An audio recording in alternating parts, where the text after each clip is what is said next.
The live TV, सच सबसे आगे। नमस्कार, द लाइव टीवी आप देख रहे हैं, आपके साथ मैं हूं आदित्य कुमार। कहा पहले से ही जाता है कि भारतीय जनता पार्टी को जब तक उसके सहयोगियों की जरूरत रहती है वो सहयोगियों को सराखों पर बिठाती है, जैसे उनकी जरूरत खत्म हो जाती है वैसे उन्हें बाहर का रास्ता भी दिखा देती है।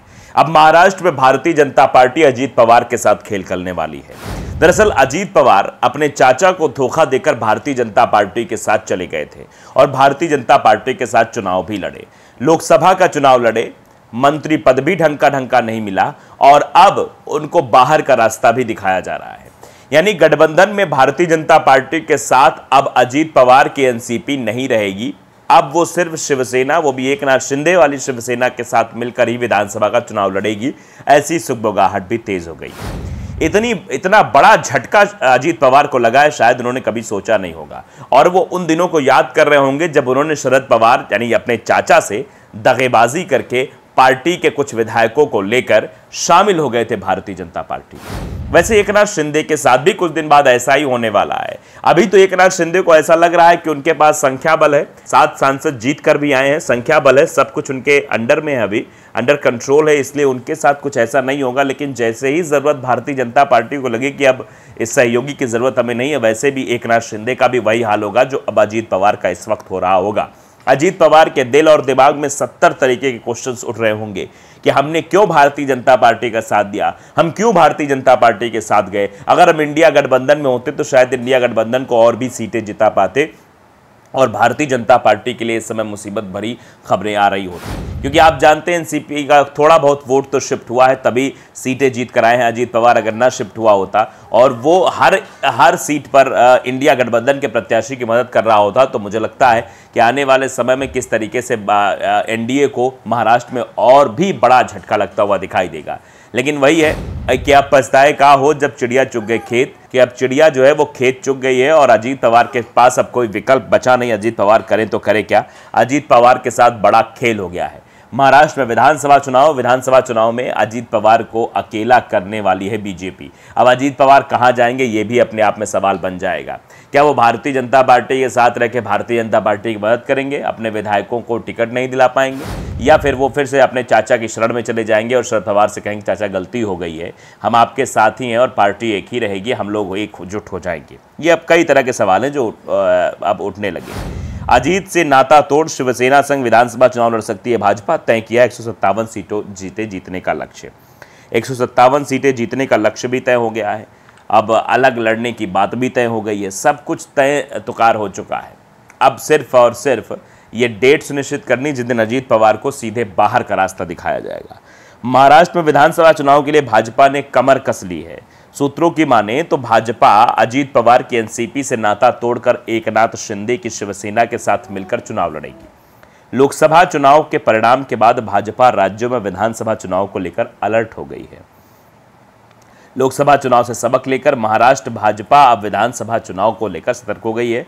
शुक्रवार को मुंबई भाजपा कार्यालय वसंत स्मृति में पार्टी ने लोकसभा चुनाव पर मैराथन मंथन बैठक की है। मैराथन मंथन बैठक में संकेत मिल रहे हैं कि विधानसभा चुनाव में भाजपा अजीत पवार की एनसीपी से नाता तोड़ सकती है और एकनाथ शिंदे की शिवसेना के साथ मिलकर चुनाव का सामना करेगी। भाजपा ने प्रदेश में अकेले दम पर 157 सीटें जीतने का टारगेट भी सिद्ध कर लिया है। दरअसल महाराष्ट्र में अक्टूबर में विधानसभा चुनाव होने हैं।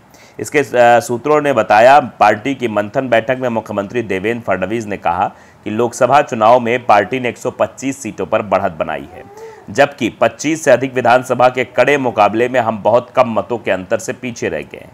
इन सीटों पर नई रणनीति के तहत आगे बढ़ा जाएगा तो 157 सीटों पर आसानी से जीत दर्ज की जा सकती है। ये ख्याली पुलाव हैं जो पकाए जा रहे हैं, जबकि आप जानते हैं विधानसभा चुनाव के मुद्दे अलग होते हैं, लोकसभा चुनाव के मुद्दे अलग होते हैं। महाराष्ट्र की विधानसभा की कुल 288 सीटें हैं। इससे माना जा रहा है कि विधानसभा चुनाव में भाजपा सहयोगी पार्टी शिवसेना के गठबंधन में 150 से अधिक सीटों पर अपने उम्मीदवार मैदान में उतारेगी। अब महाराष्ट्र में कांग्रेस का प्रदर्शन बढ़ा है, कांग्रेस ने अच्छा प्रदर्शन इस बार किया है, तो उससे भी जो है नजरें रहेंगी। महाराष्ट्र के सियासी गलियारों में चर्चा इस बात की भी है कि जिस तरीके से इंडिया गठबंधन में उद्धव की सेना को ज़्यादा सीटें देने के बाद भी उस तरह के परिणाम नहीं आए, उस पर घटक दलों के बीच अंदरूनी चर्चाएं हो रही हैं। सियासी जानकार बताते हैं कि कहा जा रहा है कि कम सीटों के बाद भी कांग्रेस ने जिस तरीके का प्रदर्शन महाराष्ट्र में किया वो सबसे बेहतर प्रदर्शन है। ऐसे में गठबंधन के घटक दलों को कांग्रेस के साथ मिलकर आगे की सियासत पर बात करनी चाहिए। हालांकि ये बात इंडिया गठबंधन से पहले कही जा चुकी है कि जो गठबंधन हुआ था वो लोकसभा चुनाव के मद्देनजर ही था। ऐसे में अगर घटक दलों के बीच का कोई भी राजनीतिक दल अपने प्रत्याशी उतारता है, आगे कोई भी चुनाव में उतारता है, तो अब वो ऐसा करने में स्वतंत्र है। दरअसल हालिया लोकसभा चुनाव में भाजपा नहीं दोहरा पाई पिछले चुनाव का प्रदर्शन, यानी अभी जो लोकसभा चुनाव है उसमें पिछले चुनाव का प्रदर्शन तो भाजपा नहीं दोहरा पाई। राज्य में 2019 के चुनाव में 23 सीटें जीतने वाली भाजपा हाल ही में हुए लोकसभा चुनाव में 9 सीटों पर सिमट गई। इससे आप अंदाजा लगा सकते हैं कि भाजपा का ग्राफ 23 से 9 पर आकर कहां पर टिक गया है। वहीं पिछले चुनाव में 1 सीट जीतने वाली कांग्रेस इस बार 13 सीटों के साथ सबसे बड़ी पार्टी बनकर उभरी है।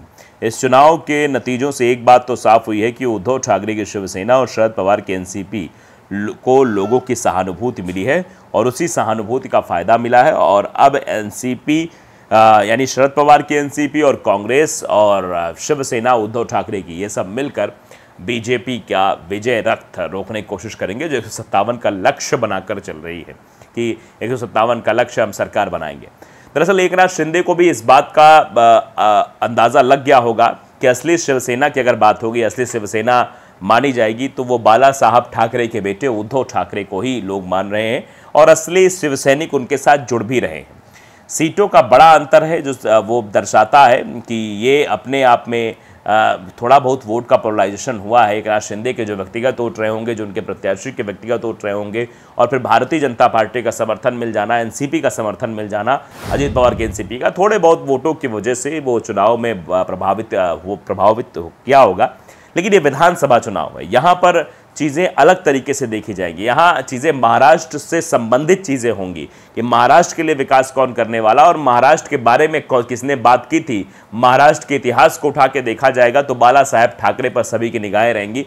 तो उद्धव ठाकरे की शिवसेना पर ज़्यादा लोगों को भरोसा होगा और एकनाथ शिंदे को भी झटका लग सकता है। फिलहाल यहाँ बात हो रही है अजीत पवार की। अजीत पवार जो कि अपने आप को समझ रहे थे कि भैया सीधे आकर कहते हैं कि नहीं, हमें तो राज्य मंत्री पद नहीं चाहिए, हमें तो कैबिनेट में जब तक जगह नहीं मिलेगी तब तक ये है। आज ऐसा हो गया है कि भारतीय जनता पार्टी अब गठबंधन करने को स्वीकार नहीं है। समय समय की बात है। एकनाथ शिंदे भी अभी तक खूब चिल्ला रहे थे, खूब बड़ी बड़ी बातें कर रहे थे कि भैया हमको कैबिनेट चाहिए, बताओ, एक स्वतंत्र प्रभार दे दिया है। जीतन राम मांझी बिहार में 1 सीट जीत के आते हैं, उनको कैबिनेट मंत्री बना दिया गया। रामविलास पासवान के बेटे चिराग पासवान 5 सीटें जीत के आते हैं, उनको कैबिनेट मंत्री बना दिया गया। और हमारे तो 7 सांसद हैं, फिर भी हमको बड़ा मंत्रिमंडल नहीं दिया गया, मतलब कैबिनेट में जगह नहीं दी गई। तो इस तरीके के सवाल लगातार महाराष्ट्र से पूछे जा रहे थे और ये कहा जा रहा था कि महाराष्ट्र में राजनीतिक फेरबदल जरूर होने वाला है, बड़े राजनीतिक फेरबदल होंगे। तो उसमें से अभी अजीत पवार के लिए जो है लाल यानी खतरे का निशान दिखाई दे रहा है कि अजीत पवार के साथ क्या होगा। अजीत पवार से अलग जो है विधानसभा चुनाव लड़ने की तैयारी भारतीय जनता पार्टी कर रही है। तो आप समझ सकते हैं कि भारतीय जनता पार्टी अपने सहयोगियों का इस्तेमाल किस तरीके से करती है। जब ज़रूरत है तो इस्तेमाल, नहीं ज़रूरत है तो फिर टाटा बाय बाय कर दिया जाता है। लाइव टीवी को अगर आपने सब्सक्राइब नहीं किया जरूर करें, बेल आइकन दबाइए ताकि सच खबर आप तक पहुंचती रहे। नमस्कार। द लाइव टीवी, सच सबसे आगे।